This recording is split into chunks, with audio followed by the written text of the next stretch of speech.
Assalamualaikum warahmatullahi wabarakatuh. Waalaikumsalam warahmatullahi wabarakatuh.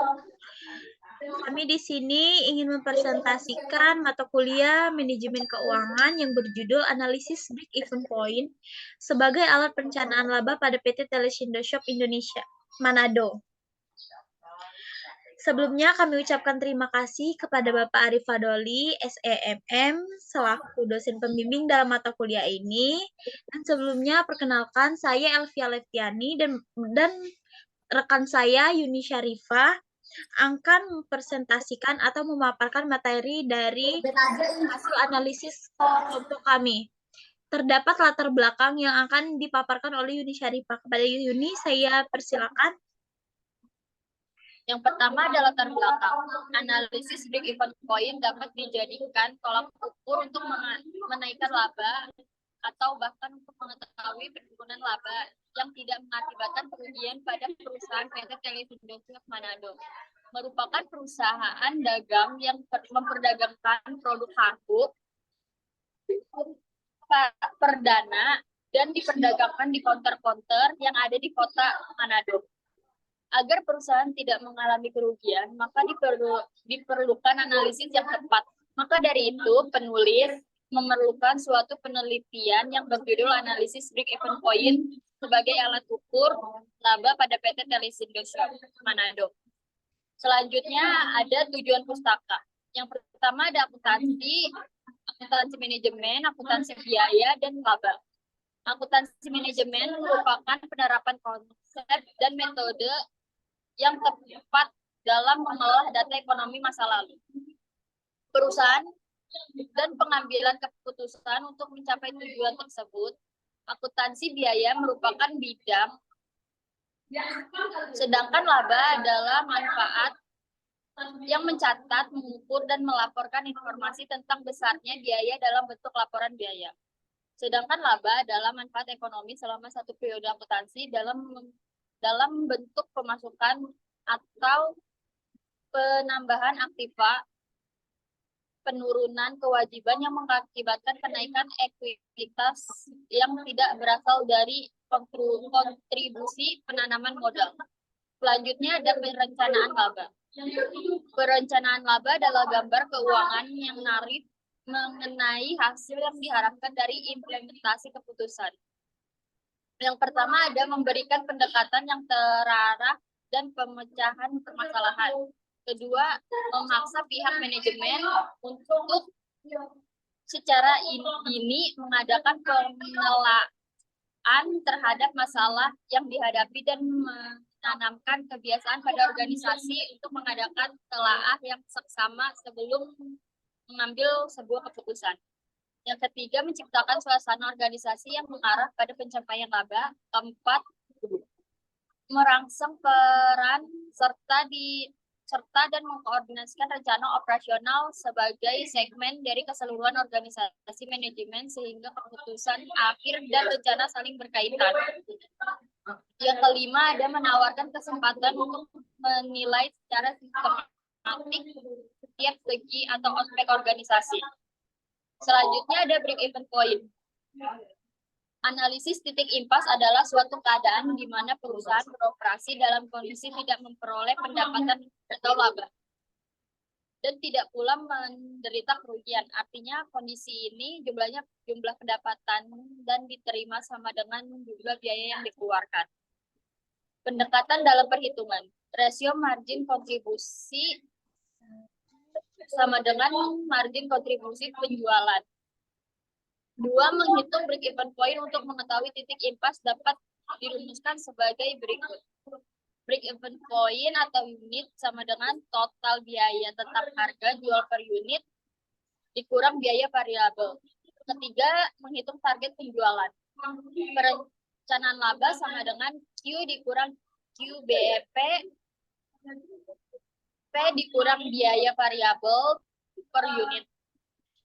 Keempat, ada margin of safety. Margin of safety sama dengan total penjualan dikurang penjualan pada titik impas, total penjualan dikali 100%. sama margin of safety rupiah sama dengan margin of safety dikali total penjualan. Selanjutnya ada metode penelitian dan hasil penelitian dan pembahasan.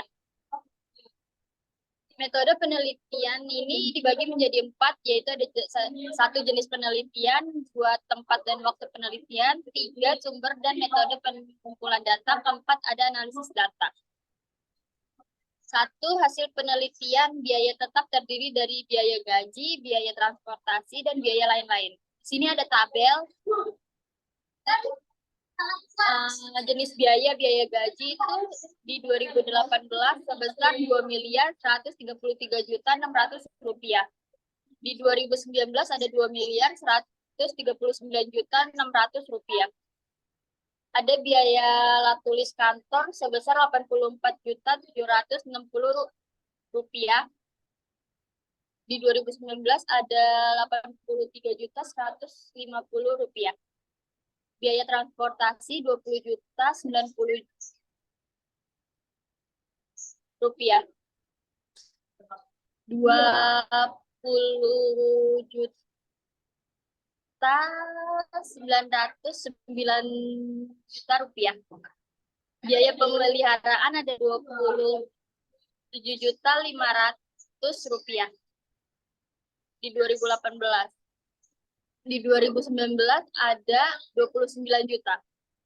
Biaya sewa gedung di 2018 ada 75 juta. Di 2019 75 juta. Biaya lain-lain ada 15.630.000 rupiah. Di 2019 ada 163 juta rupiah. Jumlahnya ada 2.354.508 rupiah untuk di 2018, dan untuk di 2019 jumlahnya 2.363.140 rupiah. Ada biaya variabel terdiri dari biaya pembelian alat dan biaya bahan pendukung, biaya listrik, biaya air, dan biaya telepon. Berikut tabel yang melampirkan biaya variabel tahun anggaran 2018 sampai 2020. Biaya pembelian produk di 2018 sebesar 6.300.000.000. 2019 ada 6.750.000.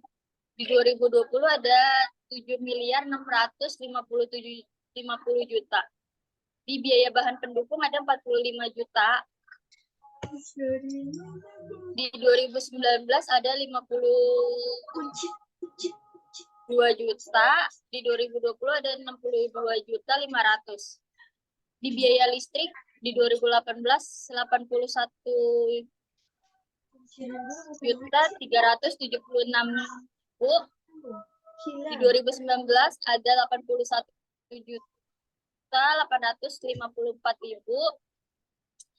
Di 2020 ada 78.537.000. Ada biaya air sebesar 36.750.000, dan di 2019 ada 37.200.000. Di 2020 ada 35.600.000. Biaya telepon dan internet sebesar 15.225.000. Di 2019 ada 16.800.000, dan di 2020 ada 15.550.000. Total dari 2018 6.478.351 rupiah. Di 2019 totalnya 6.937.854 rupiah.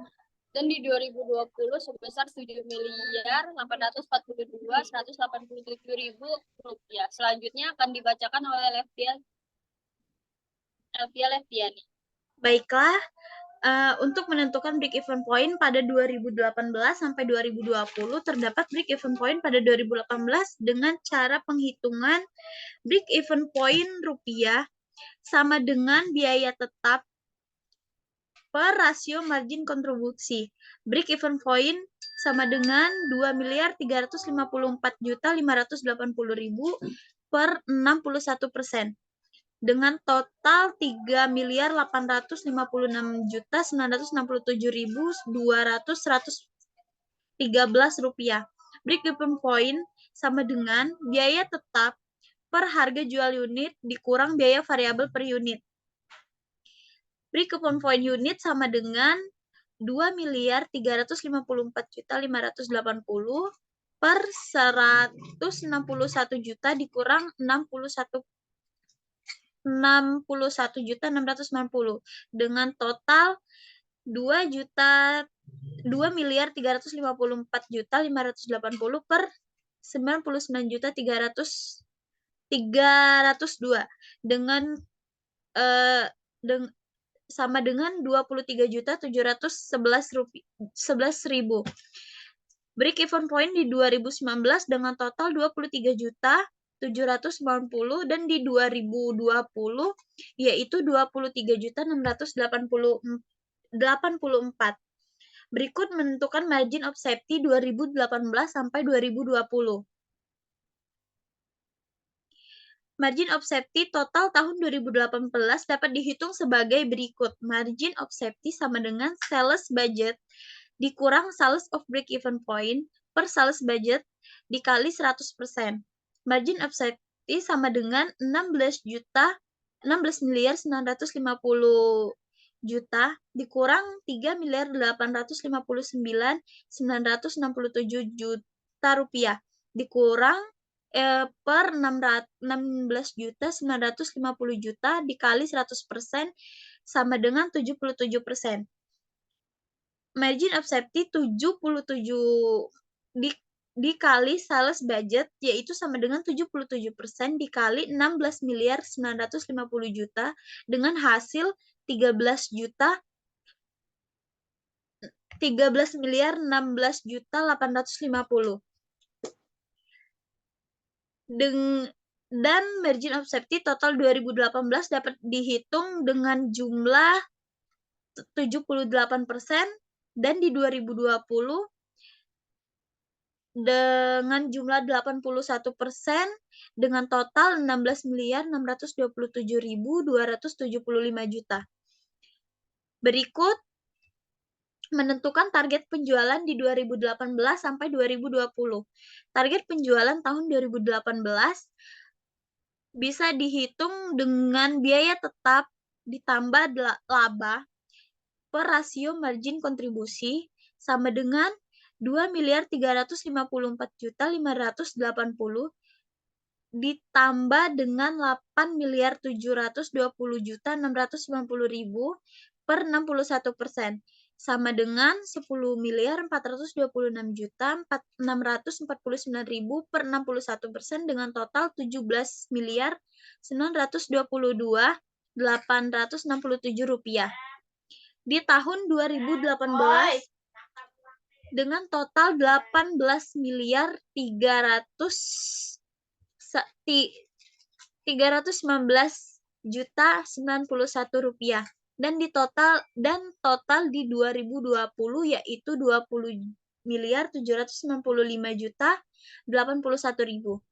Break even point dan perencanaan laba. Perencanaan laba sama dengan Q dikurang QBEP di dalam kurung P dikurang biaya harga jual per unit dengan penghitungan 12.915.578.000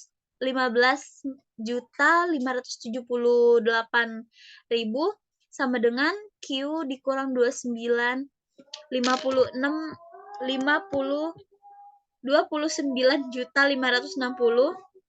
dalam kurung 161 juta dikurang 61.507 sama dengan 12.915.578.000 sama dengan Q dikurang 29.560 sama dengan hasil 99.493 dengan total penjualan 99.493 Q dikurang dengan 2.941.000.013.000 dengan hasil 159.373. Margin of safety tahun 2021 dapat dihitung dengan total 20.784.937.750 rupiah. Berikut margin of safety dari PT Telesindo Shop Manado. Margin of safety atau bisa disingkat dengan MOS menunjukkan jarak antar penjualan yang direncanakan dengan penjualan pada titik impas. Dengan demikian, margin of safety juga menggambarkan batas jarak di mana kalau berkurangnya penjualan melampaui batas jarak tersebut, perusahaan akan mengalami kerugian. Berikut target penjualan PT Telesindo Shop Manado.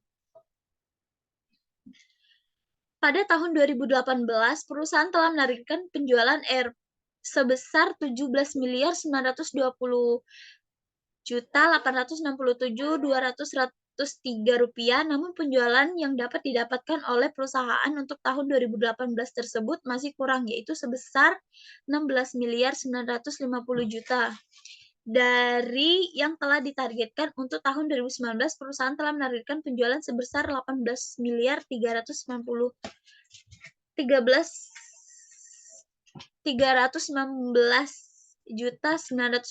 rupiah, namun penjualan yang didapatkan oleh pada tahun 2019 hanya memperoleh sebesar 18.112.500 rupiah.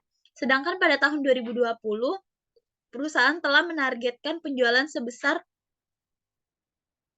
20.765.595.000 dan angka tersebut juga masih kurang dengan hasil penjualan yaitu sebesar 20.527.500.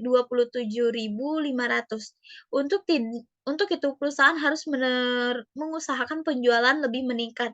Estimasi perencanaan laba tahun 2021. Pada tahun 2021, penulis mengestimasi adanya peningkatan laba perusahaan sebesar 25% dari laba tahun 2020. Hal ini didukung beberapa faktor seperti peningkatan daya minat dan daya beli masyarakat terhadap produk. Masuk ke pembahasan. Yang pertama, penjualan yang harus diperhatikan PT Telesindo Shop Manado agar tidak mengalami kerugian pada tahun 2018 sampai 2020 berdasarkan analisis titik impas atau break-even point. Penjualan yang harus dipertahankan untuk tahun 2018 sampai 2020 dapat dijelaskan sebagai berikut. Yang pertama, penjualan di 2018. Berdasarkan analisis titik impas, penjualan yang harus dipertahankan oleh PT Telesindo Shop Manado agar tidak mengalami kerugian tahun 2018 sebesar 3.859.967.000 dengan jumlah produksi sebesar 23.711 unit. Sedangkan dalam analisis margin of safety, batas jarak agar tidak menderita kerugian adalah sebesar 77% dari total pendapatan yang ada atau sekitar 13.016.850 rupiah. Di penjualan 2019 berdasarkan analisis titik impas, penjualan harus dipertahankan oleh PT Telesindo Shop Manado agar tidak mengalami kerugian tahun 2019 adalah sebesar 3.874 juta dengan jumlah produksi sebesar 23.790 unit. Sedangkan dalam analisis margin of safety, batas jarak maksimum penurunan pendapatan penjualan agar tidak menderita kerugian adalah sebesar 78% dari total pendapatan yang ada atau sekitar 14.127.750.000. Di penjualan 2020 berdasarkan analisis titik impas yang harus dipertahankan oleh PT Telesindo Shop agar tidak mengalami kerugian tahun 2020 sebesar 3.857.131.000 dengan jumlah produksi sebesar 23.648 unit. Sedangkan dalam analisis margin of safety, batas jarak maksimum penurunan pendapatan penjualan agar tidak menderita kerugian adalah sebesar 81% dari total pendapatan yang ada atau sekitar 16.627.275.000. Kesimpulan, perusahaan mampu mencapaikan titik impas pada tahun 2018 sampai 2020 dengan biaya tetap yang relatif stabil. Yang kedua, margin of safety menunjukkan jarak antara penjualan yang direncanakan dengan penjualan pada break-even point. Semakin tinggi margin of safety, semakin baik perusahaan karena rentang penjualan yang dapat ditoleran lebih besar. Yang ketiga atau yang terakhir, penjualan tahun 2018 sampai 2020 masih kurang dari target penjualan yang telah dihitung. Maka perusahaan harus mengusahakan penjualan dari target yang telah ditentukan untuk merencanakan laba yang diperoleh.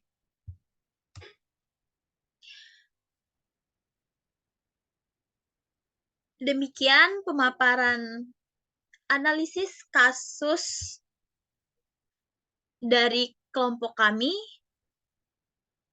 Jika ada kesalahan, kami mohon maaf. Kepada Bapak Pengampu, kami ucapkan terima kasih. Saya akhiri. Wabillahi taufiq wal hidayah. Assalamualaikum warahmatullahi wabarakatuh.